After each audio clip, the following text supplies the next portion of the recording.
Welcome to the School of Animation and Visual Effects and our panel discussion for the animated short Redemption. We'll be speaking with Seora Hong, the writer, director, and lead animator, Associate Director of Visual Effects Derek Flood, who was the StudioX faculty lead over the film's development, as well as producers and leads Seda Caliskan and Gabel, all who helped bring this film to life. So I think people who see this short are going to be interested in some of the making of, but they may not know, just if they see it somewhere, that it was made in a class. So why don't you each tell me a little bit about the production, or even the pre-production, like from the beginning to end, about this project. What was sort of the development and the production of this project? Yeah, I basically follow the basic steps, like from pitching ideas to like preparing productions. But one thing I really focused on was like I try to make it schedule faster. So I started layout when I was taking pre-production, so I have more time to animate later. Yeah, so I could focus on more animating, and then luckily Derek had watched my film and he really liked this, so so he was leading the texture and lighting department, and I think it worked out really well. The thing that we normally do in a class, or often do, is that we will identify a student who has like a really great looking film, and then we'll bring that into StudioX to have a lot of students working together on the film, like you do in any film production, that you need like an army to make a film. And so that's what happened with this film, is that, as Seora was saying, we identified the film as being really special, and special because of the depth of the message. It was really a powerful film, and we thought this would be a great opportunity to do something really unique with the visuals for it as well, that fit with that kind of really intense, not very cartoony, not silly subject matter. It was black and white, really had a cool feeling to it. So it we obviously, all the textures were done in color, but we did have a special LUT for it, and with the lighting, we worked on it very carefully. Even though we're close to the end of the semester, we really didn't want to rush it. We really wanted that project, we wanted it to look the way we wanted it to look. And yeah, Derek was great at directing it. And all the artists that worked, they really had the great eye for it. I think it really adds to the project the feeling of the movie, the film, that because it was black and white, I feel like it really gave a bit more depth to the story.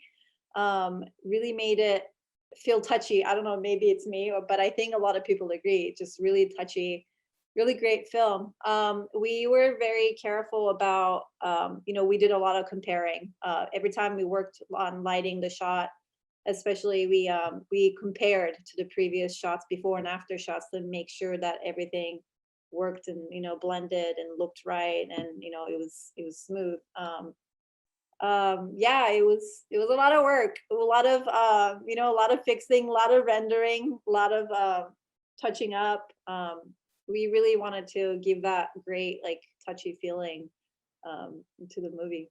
So Brian, you came in later to production, but I'm going to get this from both sides, but Brian, you tell me, when a project like this gets brought into StudioX, what's the reaction? What do people looking at it, how do the wheels start turning? It depends on the group of people. From the little small team, the tiny little herd of producers we have, the wheels start turning almost immediately, and it's usually Sasha Corellis or Catherine Tate getting involved, basically giving us the direction on where those gears should turn, how they should turn, and why they should turn, and who's it turning for.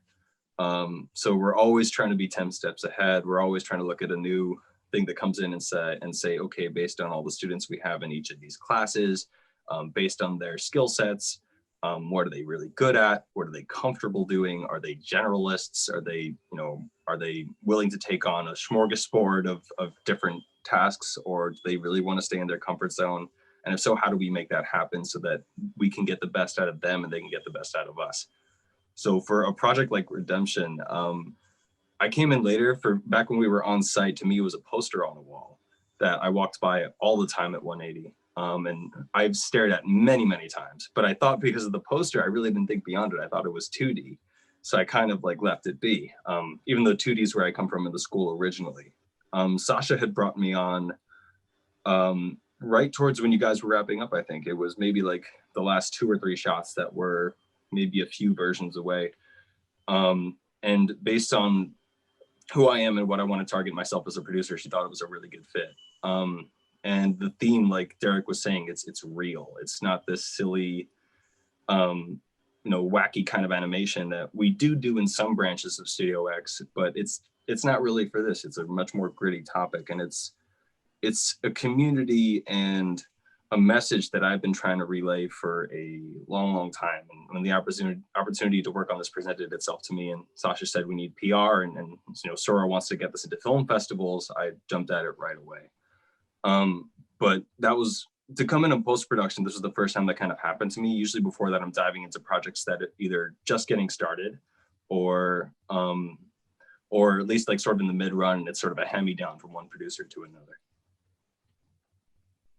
I wanted to ask about the look of this film, because it is very different than not just the other shorts that our school or StudioX makes, but that exist for CG or 3D shorts anyway. There's not a lot of things that look like this, so it's really unique. And why don't you talk a little bit about the decisions that went into those stylistic choices? Yeah, Derek can. Well, we decided that we wanted to make the film in black and white because we wanted to use that, the power of that medium to really focus in on the serious, and I don't know if dark is quite the word for it. In order to be redeemed, you've got to go into the dark, right? And so there is a darkness to it, along with the redemptive quality of it in the end. And we thought that, and the idea of cinematography is that you want to, with the look of the film, you want to create the emotion that you want the viewer to experience. And so that's why we were going with trying to shape how you feel about the film by making it black and white, by making it kind of have that sort of film grain kind of like quality look to it, by making the character even look, disheveled, like the mom, doesn't look as perfectly beautiful, but looks like a real mom after she's been kind of like made crazy by her kid, and her hair is messed up and she's wearing the same shirt from 2 nights ago. And same with the character, who's kind of in despair, the main protagonist, he's unshaven. And we were trying to just really think about that, the character aspect of it, and having that affect the look of the character, the clothing they have on, how wrinkly the clothing is, because it's supposed to be like, I slept in this, and because I'm not feeling so great, feeling kind of bummed out, so I'm not wearing my best clothes. And then finally we took kind of a cue from a lot of other films. Schindler's List, for example, has this really powerful scene. The whole thing's in black and white and has this powerful scene of this little girl in red, and so we kind of wanted to do something like that too, which we did with the our way into that was using the lights of the ambulance in the end to get the red into there, and in a way show that there'd been a transition at that point, that help had come, hope had come, by having the color come into it at that point. So not really like a Wizard of Oz black and white color kind of thing, like fantasy versus non-fantasy, but more like just sort of a change in mood and meaning with the colors. What were some of the difficulties or I guess really how do you create lighting that is mostly black and white, but then you have flashes of light sources that are color? Like, how does that actually work? that part was easy. The flashes of color, you basically just have, in CG, you can have the lights all separate. And so we just had a separate light and we colored it red. So that's not hard to do. What was a challenge, we always want to try to find challenges in the films and try to have the students grow with those challenges that come up. And so we're kind of looking for what's our opportunity to innovate on this film. You know, not so much like, you know, that there's necessarily a problem, but it's more like an opportunity to like develop something that we haven't done before.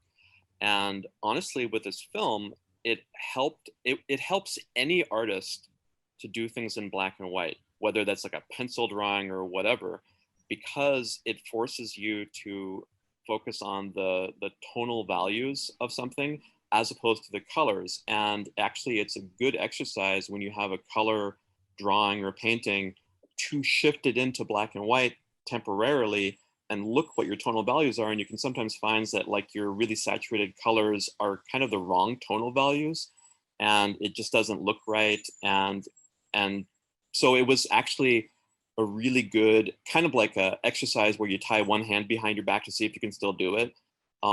It really helped the artist to hone that particular part of their artistic eye to be forced to do everything in black and white. And by the way, what we're doing is just like in film, we actually did it in color and then switched to black and white. So we're putting colors in, not black and whites in, just like you would in a black and white film. You don't make everybody wear black and white and make them wear black and white face paint or whatever, you know, everything, the real world's in color. And so we did it that way. And then kind of went from that to get like a film noir look with, you know, color grading and stuff like that. The real thing I think that makes it so compelling is the performances of these characters. That, you know, you see the dad, you know, his lip quivering, you know, you see these like little kind of just his eyes move just a little bit, like there's just all these little things with the cute baby, everything. So tell me let's talk about the animation. I want to know a little bit about what decisions go into animating a serious dramatic work as opposed to like a fun or goofy kind of thing. Yeah, basically I was thinking the style can be more like stylized Pixar animated movies. Yeah, it's more subtle and then more like thought process on the characters. So I try to find some really good references because the most important thing is understanding character and then delivering the emotion and like thought to the audience. So I was searching a lot of references and then getting a lot of feedback from my instructors, and not just instructor, also like from other department people, so they can see like different views on it. Yeah, so my roommate, like I was showing a lot of times to my roommate. She was a feature development student, but like because she has different view. So when I was animating, like I asked a lot, and she actually helped me a lot to make to decide the acting choices. Like I was just sometimes I just lost it, but if I getting feedback from other people, they makes me more like directing, like guiding me. Like I was totally forgetting what I was going for, and the people getting feedback is they really helped me. And yeah, mostly when I was searching a lot of references that really helped me. Yeah. Something that I thought was really powerful is not just the acting and the emotions, which you can read on their face in really subtle ways, but every time that we watched the scene where the baby would come close to the edge of the balcony, like my hands started sweating. You know, I started getting like this vertigo thing. Maybe it's because I'm a dad, but I was like, I couldn't just watch it. I was trying to watch it technically, you know, like what do we need to do here with the lighting on this shot and how is the cut looking and everything. But it just would pull me in every time because it's really, it's not just the performances, but it's also how things are cut together, how they're presented, it really pulls up the drama and pulls at the heartstrings of empathy. You know, when you see that baby and you're like, and you're thinking too, like, you know, that's the thing that's really kind of powerful about cartoons is it almost like you have your guard down, and because it's a cartoon, and then when something starts to happen, like you're like, wait a minute, are you going to kill this baby? You know, is this baby going to die? You know, you're like, whoa. You know, it's really can like get it, like just goes straight to the heart. No, I just saw a movie like that last night, where the sad things happened in the movie, but it was an anime, and I was like, you can't have bad things happen to people in a cartoon. What? You just want to keep questioning. You're like, can they do that? Can they do that? Can't do that. So when we showed it at Spring Show, the audience had all those reactions. Were you guys all there for the chat for Spring Show? What were your reactions to seeing people take in this movie and react in real time emotionally to your art? So amazing. Oh my gosh, people were, I remember, I was like, oh my God, I really felt really, really, really proud. You know, Seora definitely came up with this great idea, and everybody that worked hard on that project, all the textures, it was so beautiful. I wish people actually got to see some of the colored texture. They looked amazing. It looked so, I mean, honestly, this didn't feel like a student project. This felt like a very professional, I'm just gonna say it. It's like Pixar level work right there. It was really, really great. I'm seeing people's reactions. Everybody was amazed. We got really great feedback. People asked questions about it. I think I got a message from a student the other day telling me how much they loved the project. And it was really great seeing all the awesome reaction coming from people. I did get a little teary-eyed when I watched it. I cried. I mean, I cried mostly because of the film, but I also cried because of that and seeing it in Spring Show. Yeah. It was really surreal by that point. Like Sora and Seda and Derek and I had done so much work on it. Even me just chiming in, we gotten a lot done. So even to see like coming in at post-production was a privilege, because you saw the hard work that everyone did that reminds you that you're just helping out. Kind of, at least that's how I think of it sometimes. I'm just really helping out something that's phenomenally done by a team of other people. So I came in with the blessing of seeing it near complete and seeing how happy everyone who had worked on it had talked about. And a lot of these guys I was working with in StudioX currently, or talking to Sora. Seda, I had worked with in StudioX for a few years and we'd become friends. So she had been raving about Redemption since I met her. And then finally getting to jump on and work with her, I was like, oh, I see what you're talking about now with all of this. This is incredible. I felt really amazing for Sora, and I felt really amazing for Derek, and I felt really amazing for the team at that moment, because I was just like, wow, they worked really, really hard on this, and they must be crying even harder than I am, if not feeling really, really good about this. That's what I remember feeling, at least. Yeah, it was really special because it was our first screening. Yeah, and then like seeing people's reaction, like, yeah, I also cried. Yeah, and yeah, I got really moved, like, because I was a little bit worried if we deliver like correct message, and then if they felt really empathy on the film. But like after watching like people's reaction, yeah, I was really moved.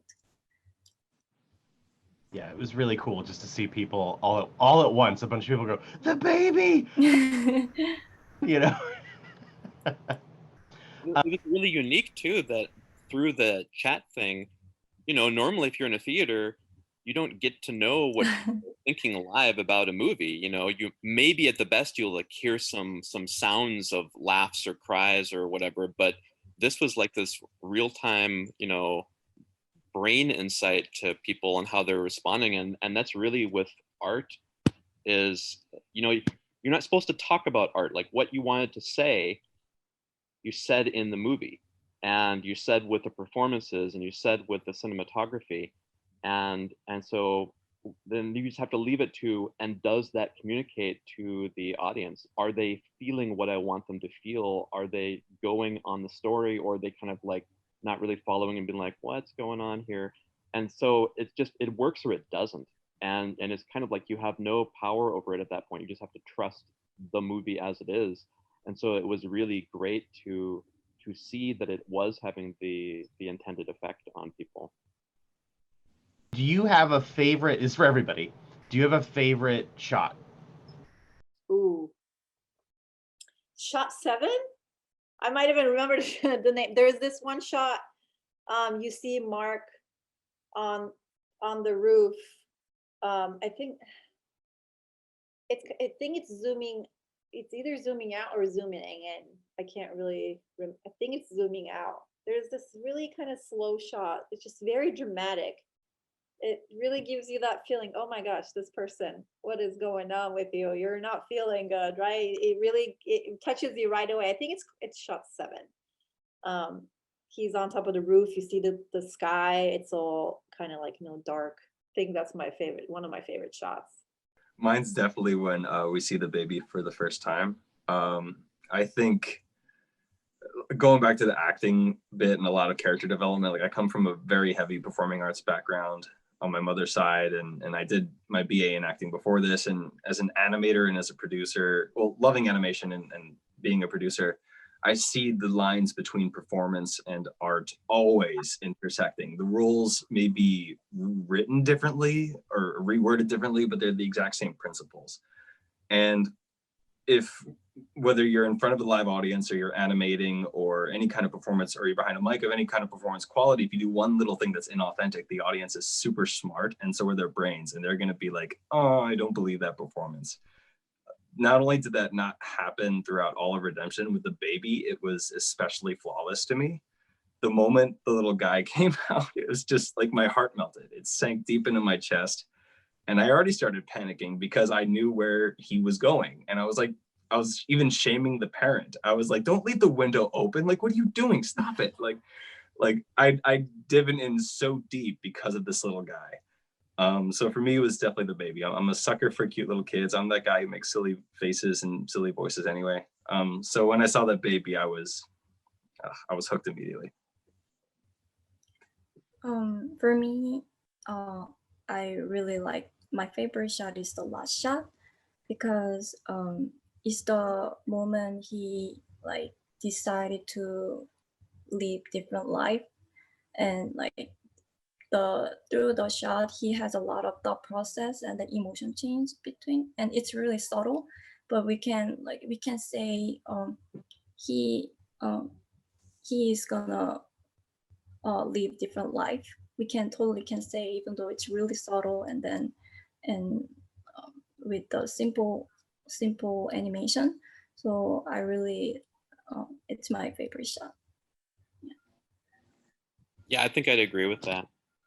It also was a shot that, as far as the visuals for it, we did literally last. We came to the look of it at the very, very end, and how we're going to put it all together with the defocused bouquet in the background, and the red lighting that we had talked about before.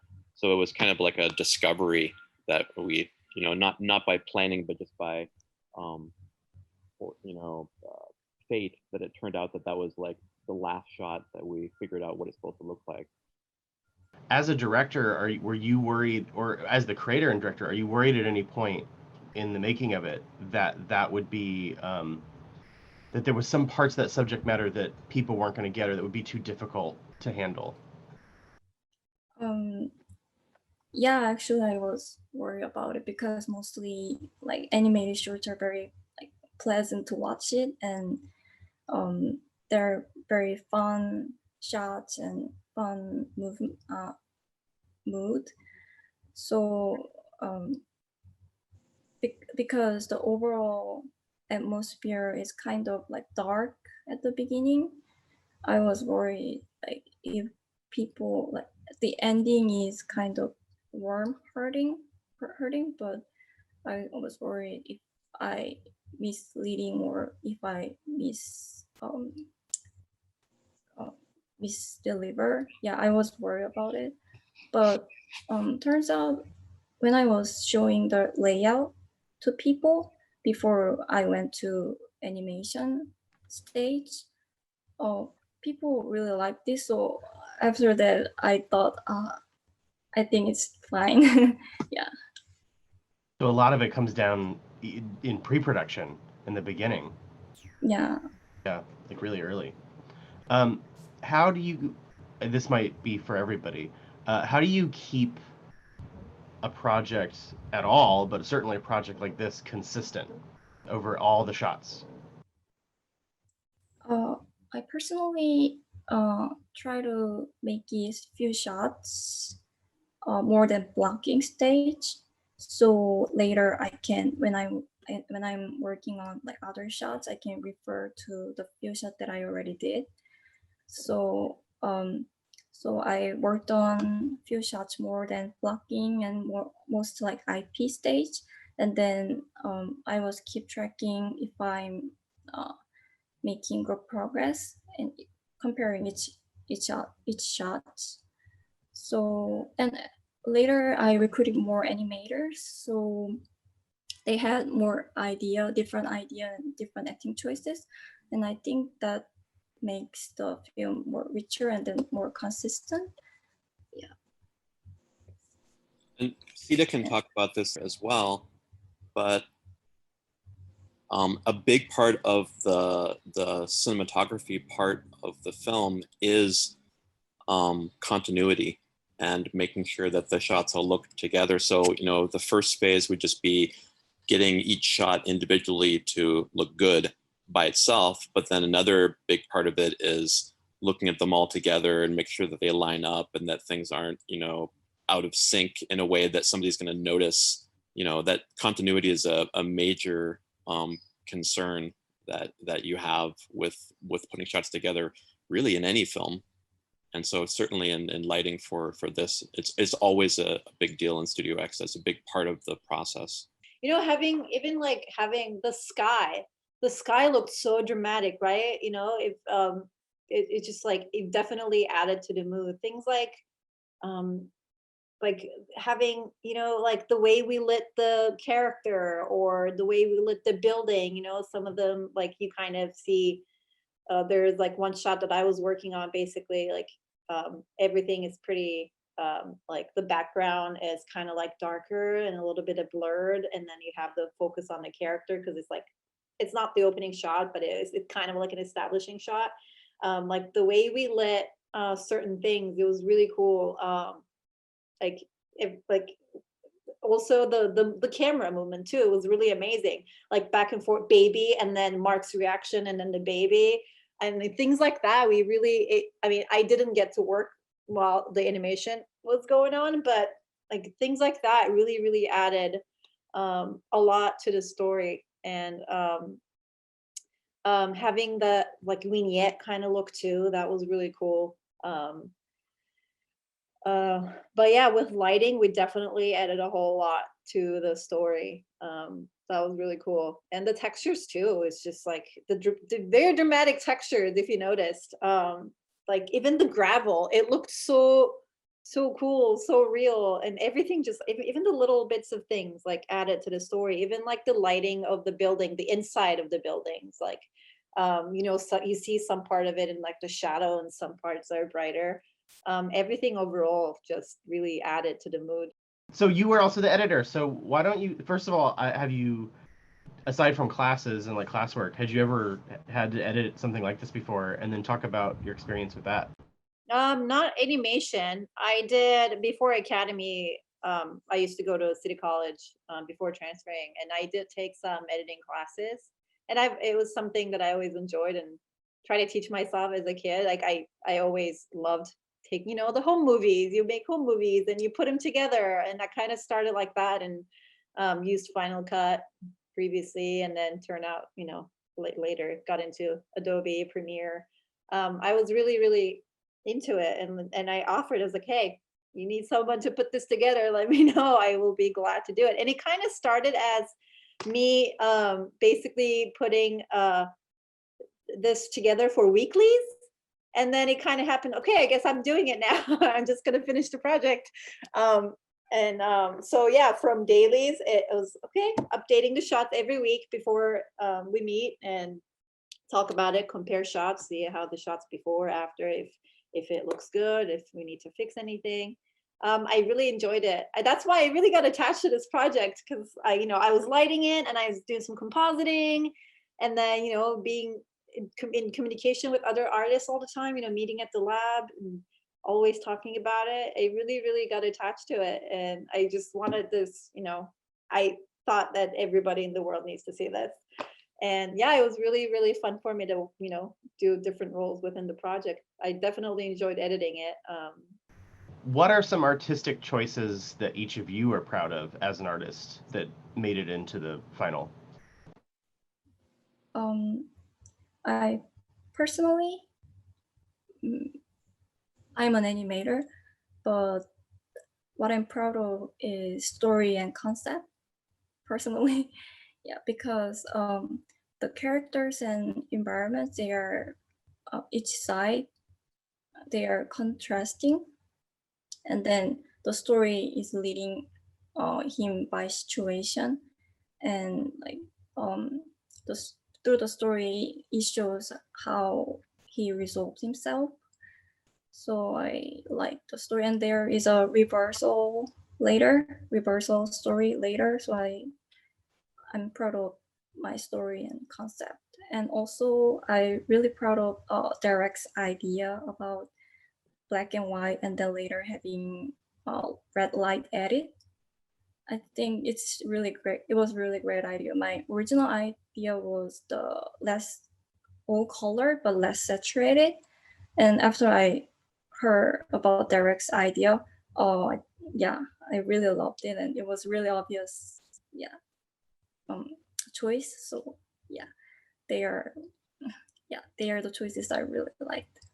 A lot of times, like you want to be done, right? You're a student, you just want to finish in, like, if the instructor says yes, cool, you want to move on. But we were actually very picky, we really, everybody, all the artists, everyone's like, you know what, no, it doesn't look right.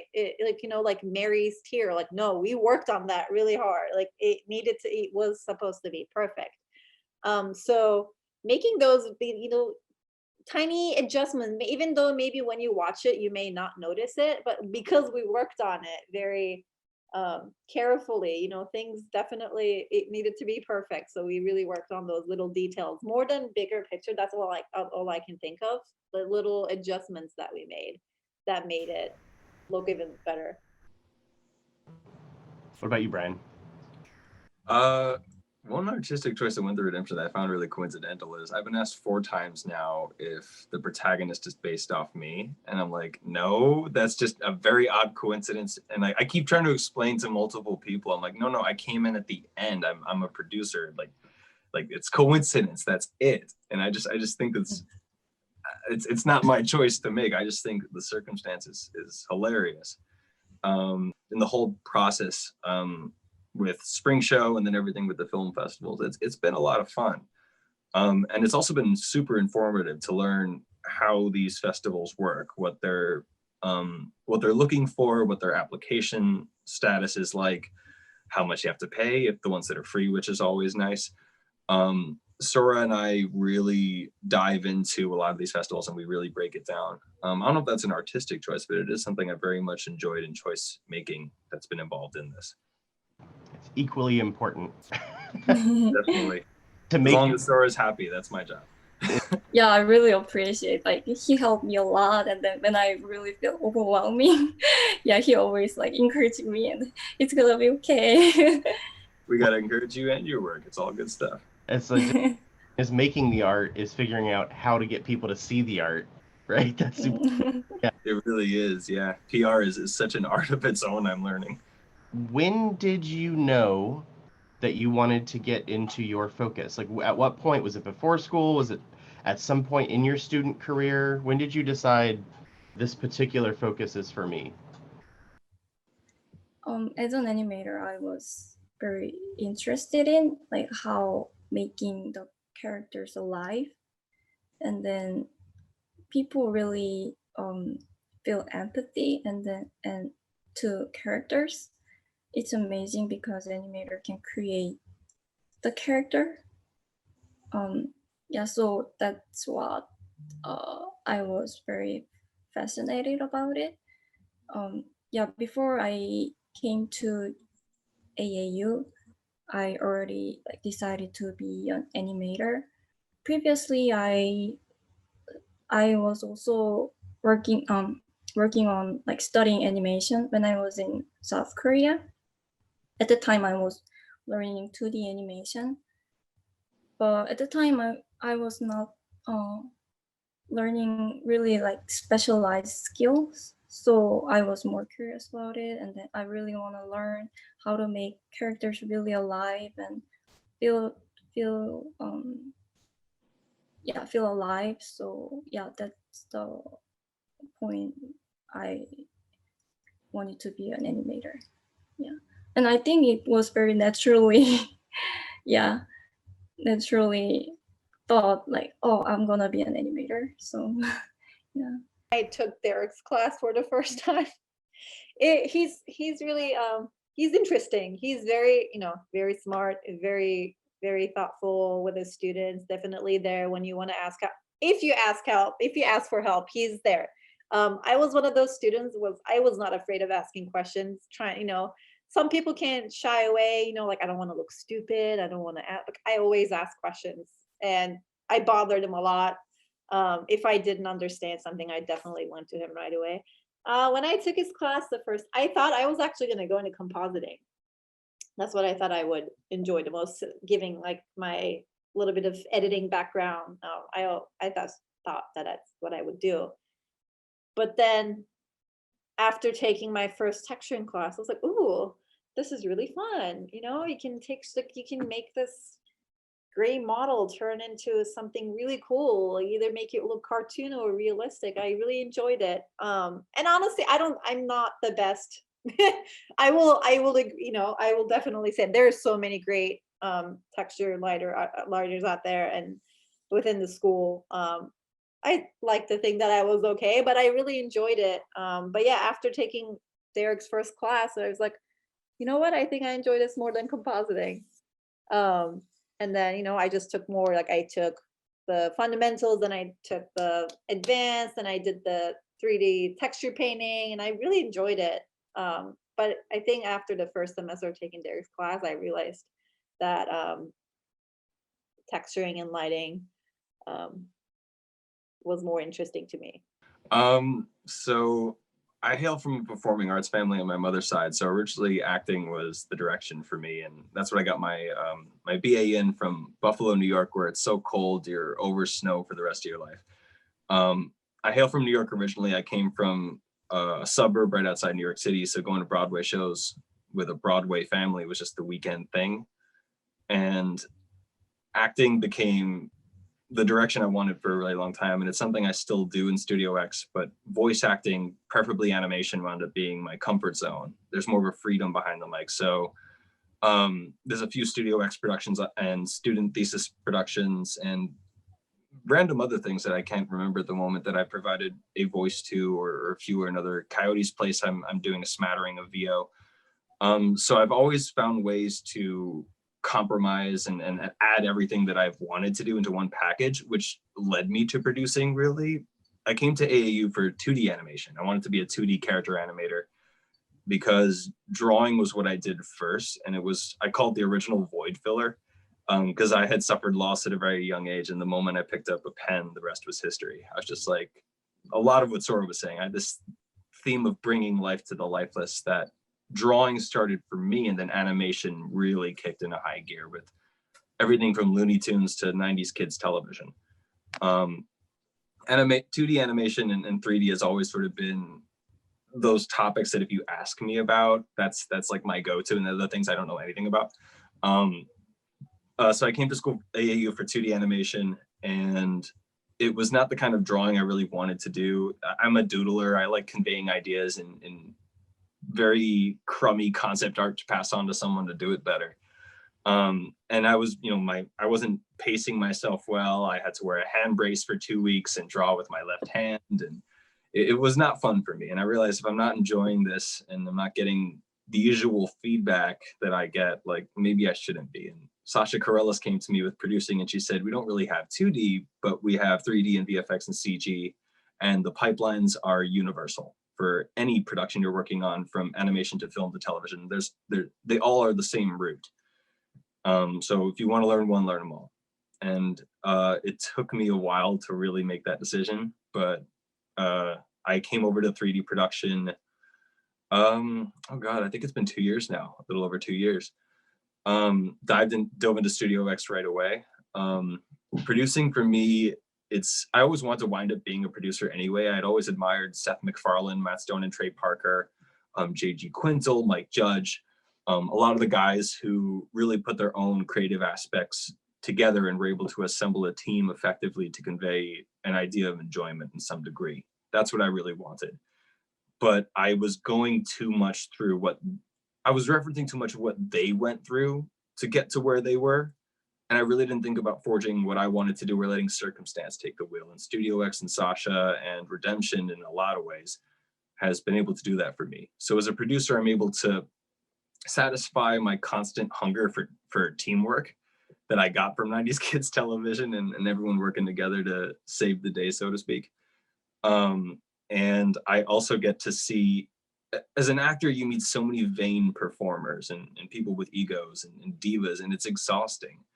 And in VO, it's really not like that, because one, we're silly and we're walking, talking cartoon characters in real life. And the other is that you realize they don't need you in an animation at all. You realize where the real talent is, and it's the animators, it's the texture and lighting artists, it's the compositors, it's the riggers, it's everyone that as a producer you get to see and really be humbled by, that they're all amazing and you're helping them be amazing together. I like being that glue. I like watching people succeed. I like helping them succeed. I remind everyone StudioX at the beginning of every semester, this is for you. I'm happy just to be here, but we need to make sure you guys get good stuff on your demos, that you're happy with it, and that you can get out of here with some success. And you can just write me an email one day saying, like, doing well, that's it. That's really all I want. So yeah, producing for me, just in the sum of it, allows me to see everyone doing everything, and it allows us to be a team. And I really love teamwork a lot. Seora, this actually brings me back to my question for you, which is, it's fine if you can't remember like the exact moment you wanted to be a director, but you became a director for this short. Mm-hmm. So how's it different? I mean, obviously it's very different, but he was just saying, you get to kind of see a little bit of what everybody does in the pipeline. Like, talk a little bit about being a director, and that's new. So tell me more about like your perceptions of now you've made a film. Oh, okay. Being a director, previously when I was in South Korea, when I was studying there, I worked on some project at the time, 2D animation project, and I did some teamwork and did work on my own project. But this was the first time that I worked on this a lot of people. It's almost like more than 50 people. So yeah, it was a lot different than previous experiences, and it was kind of overwhelming, but the result is really like great, and the people help a lot. And then and what people help is really like reflecting to the work, and it makes it really richer. And like when and when credit like rolls up, I feel really appreciate like how much they like put an effort, and how they really love the project. So yeah, that's the really good part of the being director, and seeing how people really put an effort and how people really love the project. Yeah. Last question. If you could give advice to someone in let's say where you were a few years ago as a student, what would that advice be? I think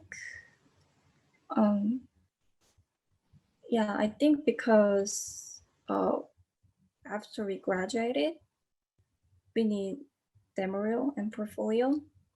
So the only thing students can get from it is from classes. So I hope the students can like plan in ahead what they want to achieve from the classes. So I hope they can learn, and also they can get their shots or their work from the classes, both of them. So I hope people plan earlier before they take classes.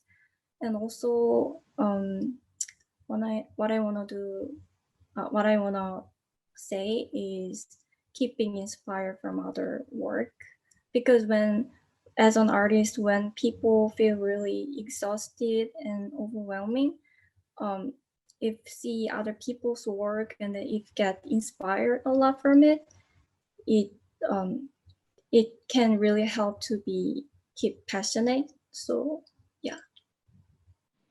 I'd say take more StudioX classes. That's definitely something. In my case, I was working full time, going to school full time. I didn't really have a ton of time to work on personal projects. It's something that I'm really sad about. When I had the sources, because right now I don't have all the software we used at school. I don't have Nuke. I don't have anything. I can't really add on much to my portfolio currently. But I say, immediately get into StudioX. That definitely helped after taking your fundamentals. That's going to give you a lot of time and a lot of stuff to add on to your portfolio. And you're going to get really familiar with, working in the studio and get a lot of experience in your belt. And, having to work with like Catherine and Sasha and Derek, it's just, they've really, they've been, whoops, going down a little there. They're ready to help you.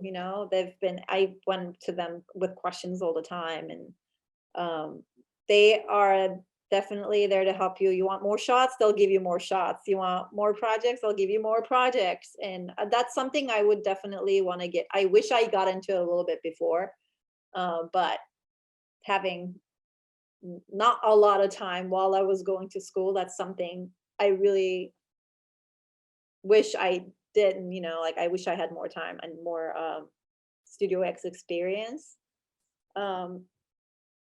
Just something like I was also very much of, I had a lot of friends at school who are very shy. I'd say like, don't be shy. Don't be afraid of asking questions. Don't be afraid of looking silly and stupid. We're getting educated. Basically, this is where you ask all those dumb questions, or like, just don't be afraid. Don't be shy. Go meet people. Go, make friends from other focuses, and you work on projects together. And towards the end, we were all trying to get together and come up with different ideas and work on projects, and definitely make all those connections, because you never know what's going to happen in the future. Those might be the people who will help you to get a job in the future. So definitely StudioX. Take a lot of StudioX classes, work on a lot of projects, and you'll see how much it's fun. There's stressful moments, obviously, you're trying to get the shot done on time, but it really prepares you for what's to come. For me, if I were to give any advice, there's two things that are coming to mind. One is as comfortably and as feasibly and as reasonably as you can as a student and as an artist and as a peer, try your best to find your balance while you're here. That rhyme was an accident. But try your best to find your own balance, because not only does who you are and how you handle certain situations and how you handle work and how you handle people not only affect you and your art, it affects others and their art too. And at the end of the day, whether you're in StudioX or you're working on your own craft from home, or you're not in a studio environment at all, at the end of the day, it's still a collaborative. And at the end of the day, we're storytellers, we're artists, we're people trying to make this world a better place in a time where we really need to make this world a better place. So start with yourself. Don't make it selfish, but know your likes, know your dislikes, know what's going to make you comfortable, know what's going to make you uncomfortable, and know how to communicate that and work with it effectively for the sake of yourself and for others. Riding off the teamwork vibe, it's just, you know, I've had very, very few artists, very, very few since joining StudioX that have been problematic. And that's a real blessing, but the ones that are stand out. And a lot of producing is social skill work, and it's a little bit of psychology, and it's trying to break people down and saying, what are their needs, what are their wants, why are they acting this way? Am I being able to witness this person's decision making affecting another's? And you got to figure out where to go from there and what to do to make sure that the glue stays intact. So it really all starts with your own balance, just, you know, and it's not easy. It's not perfect, but it's like your art. It's yours, and no one can take it away from you. And it's just as your art is just as unique and as important as yourself. So take care of yourself, and then by all means work and take care of others too. That's my first advice. And the second is something I heard my very first day at the Academy at 79 New Montgomery, in the theater where animation history always goes down, which is one of my favorite places at the school. During orientation, a professor who at first I really butted heads with, but now I very much respect, said something that is a little bit of a disagreement and more of just me wanting it to be phrased differently. Since I grew up with teamwork and sort of this hero complex, that I basically don't like the phrase "don't be a hero," and I hear it here a lot, and I get what it's trying to say, but I think it should be a little more literal in terms of like, don't bite off more than you can chew while you're here. It's very tempting. I still do it, and it's something that I need to work on because again, I like to do a little bit of everything, and sometimes it's a blast, and sometimes I get carried away. Don't let yourself get carried away. You're still a student while you're here. There's still things you can do, there's still things you can't do, and there's still things you're allowed to and not allowed to do and all that stuff. But like, you know, don't bite off more than you can chew. By all means, get your demo work and your stuff done, but we don't want to stress you out. We don't want you to go crazy. That's for the real world. So not while you're here. We're going to make it comfortable while you're here. So don't overwork yourself and don't bite off more than you can chew, but be a hero. If someone needs your help, know in your heart and your gut that you should step in to help that person. Redemption is certainly about that. Now that I'm saying that out loud, it wasn't about this man's sadness or his 10 plus years with this woman, or the baby they had, the life they had. In that moment, he was able to blink and know what really matters. And he was able to act on that. So you got to do the same. You got to take that moment to breathe and know the difference between biting off more than you can chew and stepping in to help someone else. I don't want people to hear "don't be a hero" and fight the temptation to help someone, because right now in StudioX, in AAU, and in the world, we need to be helping people big time. Yeah, I mean, self-care, as you said, is super important, but in the movie, they're the same thing, right? Like, he's not in a good place, but his selfless act, by the end of the movie, we can see on his face, it's like the thing he needed to get him through that emotional block that would have destroyed him. So, and for all you know, anyone who's going to be watching this, it could be yours too. Yeah, I mean, you never know who a film like this is going to actually really help in a moment that they need it, right? Absolutely. Things are depressing right now. Suicide is a super real topic. It's something I have faced and that I had to deal through, and it's something some friends of mine and family have, and we talk about it. And it's not easy, but there are people who want to help. There is now more than ever a budding artistic and creative environment for mental illness and mental health and awareness. And Seora, I seriously can't thank you enough constantly for bringing me on board, because this is something I've been wanting to fight for a long, long time. And this is the perfect product and show and story and director to do it with and on. This is stuff we need to be talking about now more than ever. And I think Redemption is a very, very beautiful way to get that done. It's really short amount of time because it's short animated film. It's just like 4 minutes. But I hope like after they watch it, I just hope people feel really warm. I think that's it.